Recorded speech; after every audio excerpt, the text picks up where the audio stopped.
Alright, how's it going, you guys? Today's tutorial is on the fusion reactor. Now, let's get started. So, these are the materials you'll need in order to run and use the fusion reactor. First of all, it's the hardest multi-block machine in the game and also the most expensive multi-block machine. Okay, let's get started. So, this is basically your main control unit, you can say. This is the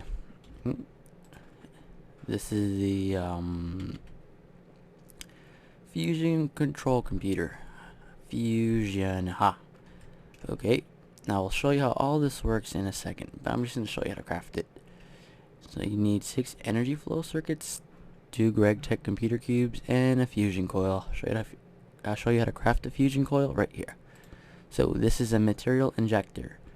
You're going to need 4 of these in order to use your fusion reactor. You need 2 of them pumping in deuterium, and also 2 of them pumping in tritium. So these are the material extractors. Now these extract the liquid, the plasma, the helium plasma, out of the fusion reactor. The way you craft this is basically, oops, I didn't even show you how to craft this. So basically 4 pumps, 3 energy flow circuits, highly advanced machine block, and a chest. Now this recipe is kind of the same, except it's flipped around, which is pretty cool, I should say. Now these are fusion coils. Now this is looks complicated, but it's not as expensive as the other ones, I think. So this is a superconductor, 4 energy flow circuits, nichrome heating coil, and an iridium neutron reflector. You guys can look up the rest of them in NEI. The advanced machine casing is a highly advanced machine block, 2 data control circuits, and 6 chrome plates. Next is the plasma generator. This basically generates 8 million EU from the plasma. Around there, I'll give you a precise number in a bit. But basically, you pump in the plasma here. This outputs EU at 2048 EU per tick. And the way this is crafted is tungsten steel plates, 8-feet transformer, a generator, and 2 energy flow circuits. It's pretty cool that they have a generator there. That's so simple. Okay, this is the fusion energy injector. So you're gonna need to kickstart your fusion reactor before it gets going. So you're gonna need basically the fusion injector, and it's crafted by 4 superconductors, 4 energy flow circuits, and a supercondensator. Next is the superconductor wire. This is crafted by 4 advanced machine blocks, steel machine holes, whatever you prefer, 2 energy flow circuits, and 3 supercondensators. This is really expensive, so use it wisely. Now, before you get your fusion reactor up and running and set up, you're going to need to do a couple of pre-work things.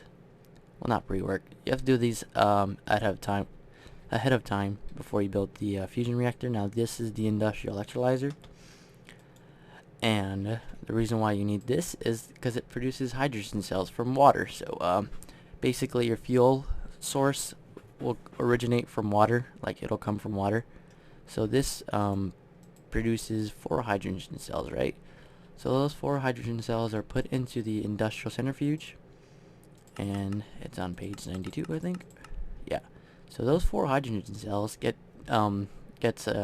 you 1 deuterium cell, and then that 4 of those will give you 1 tritium cell. It's pretty expensive. I wouldn't say expensive, it comes from water, but make sure you recycle the tin cells. Other than that, let's get started. I'll show you how to build the multi-block structure. This thing right here basically teaches you how to build this, and this is what you can get from the fusion reactor. This is the one I'm teaching you today. It's tritium on the top, deuterium on the bottom, and you get helium plasma cells. As you can see, it produces, one of these can produce 8 million 192,000 EU. In order to start up the fusion reactor, you're going to need 40 million EU to kickstart it, and it takes 4,096 EU to keep it running, which is just 2 plasma generators. So if you just pump in plasma directly to the plasma generators, you can just keep this running forever, unless you run out of tritium or deuterium. Okay, let's get started. Okay, so first you want to put down your fusion coils in this exact pattern. Once you got that, you can put your computer cube, your fusion control computer, and then you want the extractors right next to them. Once you got the extractors right next to them, right next to the main computer cube, whatever it's called, control computer, fusion control computer, you want the injectors right on top here and on the bottom. Oops. Okay. So once you got that, that's the basic shape. You put the fusion control computer in the middle, the material extractors on the side of them, and material injectors on the bottom of the fusion coil, and on the top you would want to put one advanced machine casing here. Also, you want the extractors on the other side, and also a machine casing here and here. Okay, now that we got that done, let's just wrap around this whole thing. Oops. Now we have to cover the fusion coils with the advanced machine block. Okay, you want to do it on the top, the bottoms, and the sides, and the insides. So let's do that right now. So that's done. We want the insides of them too, right? So these. Okay. Oops. So how was your day, guys? How's it going? On the top.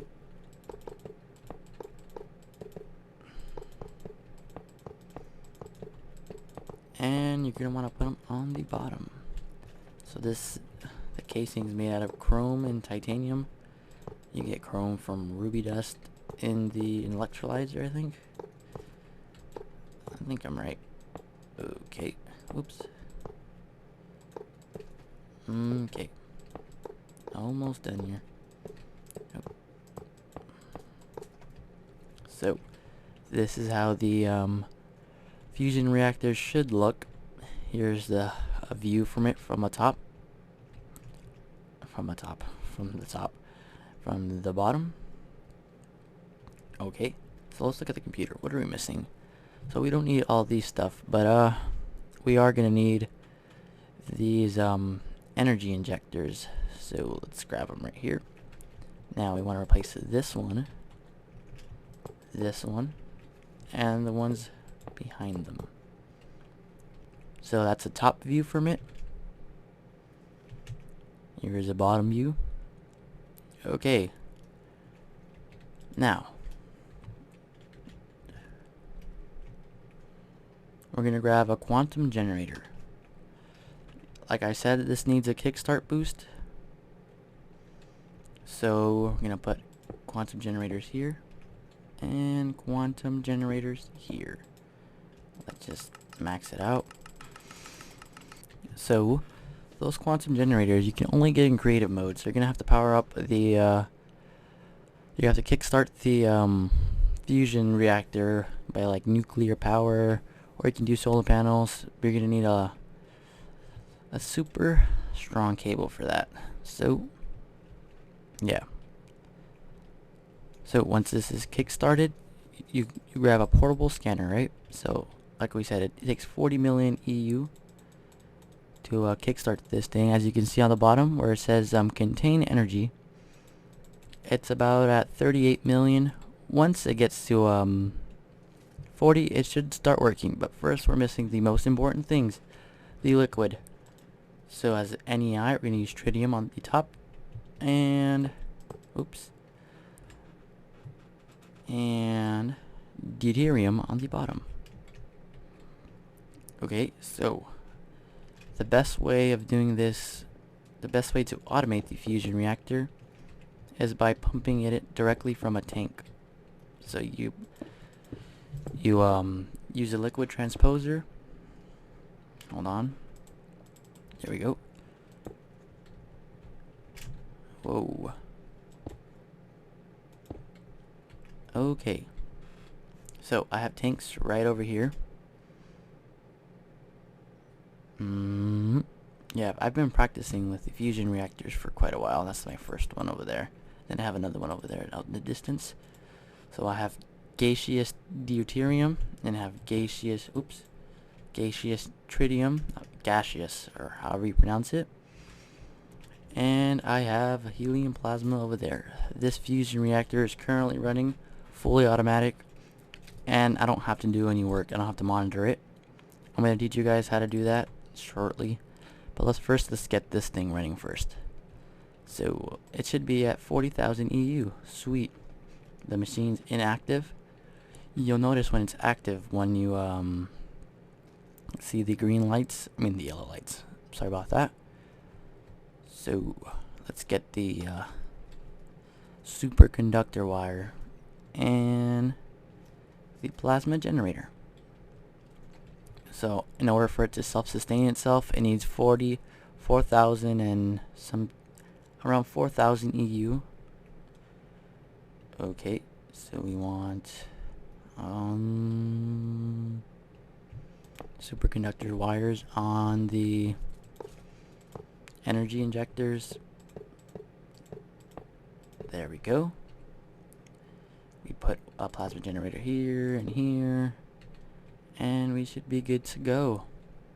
Now these plasma generators, you'll need liquid ducts, and one right there. Tesseract. So that will self-sustain itself. Now that this is at 40 million, it should start running. Now let's click on this. Oops. So we want tritium on the top, right? So that should start tritium rapidly going inside the injectors. We want deuterium on the top, and bingo, it's on. You now got yourself a fully running fusion reactor, as you can see. Okay, so these lights are on. Let's turn on the plasma. Wait, first of all, let's pump out the plasma. So you can pump it into this tesseract, and let's just call it plasma. As you can see, oh, we want it to extract.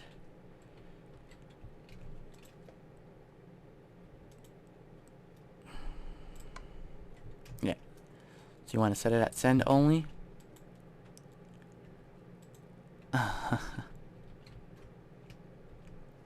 Okay.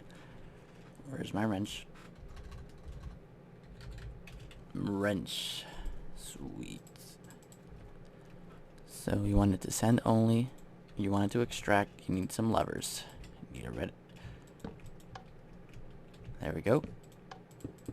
Get these out of the way. And now you got yourself plasma. That plasma is pumping into a tank over there. And then from there, we use the plasma as a buffer. Oh. As you can see, these are now receiving plasma. And they output 2,048 EU a tick, I think. And they're self-sustaining this generator, as you can see. We're about 35 million. Staying somewhat constant, falls down a bit, but this will self-sustain itself. You have the gaseous tritium on the top, the deuterium on the bottom, and you're set. So as you can see, here are my tanks. I have deuterium here, tritium here, and the plasma in here, which is rapidly growing. Not growing, but filling up. So the way I get the gaseous tritium is by putting the So once you get the deuterium from the industrial centrifuge, you want to send it through an item tesseract, or however you want to do it. I would suggest applied energistics. You put deuterium in here, and it'll give you the tin can, and it'll turn into liquid form. That will get pumped out into these tanks. So that's for deuterium. I did the same thing for the tritium right here. As you can see, I just filled it up with the cells. I didn't do the whole thing. I'll give you exact numbers on the amount of industrial centrifuges and electrolyzers at the end of the video. It's gonna hurt your resources pretty bad. So liquid transposer, you should have energy cells right here. Energy tesseracts, sorry about that. I just used that for the moment, and I just had the tin cans get voided or just destroyed because I didn't need them. I'm in creative. So as you can see, here are the buffer, so that can remain running constantly. Here's the other one I built. As you can see, the exact same setup, and it's been running for a while. Now I'm going to show you how much plasma generators it can use. So I have these two plus all of these. Wow, that's a lot. Feeding into this matter fabricator. This isn't running at the moment because I don't have that one running, and these aren't filled with plasma. But you should be able to keep these filled and still have a little bit extra, which you should just pump into the tank. And also this produces pretty fast, I should say. I'm going to show you guys right now. Alright, as you can see, the plasma is filling up on the generators. The light is green, and it's a go. The energy is maxed out. You can obviously make it faster, but basically this does not run out of energy. It makes UU matter really fast, and pretty much it. You can add interdimensional storage units here. You can pump it into a matter fabricator. You can do it whatever you want. What you would want to use this power for is to power up your matter fabricator, your machines, but also the machines that it takes to make the tritium, deuterium, and the hydrogen cells. So as you can see right here, let's go over it one more time if you guys can get it stuck in your head. This makes, from water, it makes 4 hydrogen cells. From 4 hydrogen cells, it'll give you 1 deuterium cell, and then from 4 deuterium cells, it'll give you 1 tritium cell. So the magic number of how much centrifuges and industrial electrolyzers is, you're gonna need an amount of 32 industrial electrolyzers producing hydrogen cells, and 10 aqueous accumulators to keep up feeding it water. And you're gonna need about 144 industrial centrifuges, 24 of them. I know. I need a pop filter. But you're gonna need 24 of them, I think it's 24. I found the amount of industrial electrolyzers and centrifuges you need in a post on Reddit. You need about 144, 24 of them producing tritium, and the rest producing deuterium. So that about wraps up the episode, or this tutorial on the fusion reactor. This reactor is fully automatic except the about the liquid transposers. I just shoved the cells in there. What you're going to need to do is automate them with relays, pneumatic tubes, or however you like to pump in and sort your items. I would suggest applied energistics, or pneumatic tubes and sorting machines. The sorting machines will split the deuterium and half of them will go to a liquid transposer, and also half of them will be made into tritium. So that about wraps up the tutorial. Please subscribe. It's probably going to take me a lot of editing because I did a lot of fails in this video, but if you want to see more, let me know what you guys want to see, and I'll do it just for you guys. Please subscribe, like the video, share it, watch it again, hit the refresh button about a million times. Pretty much it. I'll see you guys later. Oh, one more thing. I was thinking about making a series on the road to a fusion reactor. Sounds pretty cool. There's different ways to get there, how to power up matter fabricators, and yeah, how to get your EU source and stuff like that. I was thinking of making basically a road to a fusion reactor series, LP series. If that sounds interesting, please let me know. Other than that, see you guys later.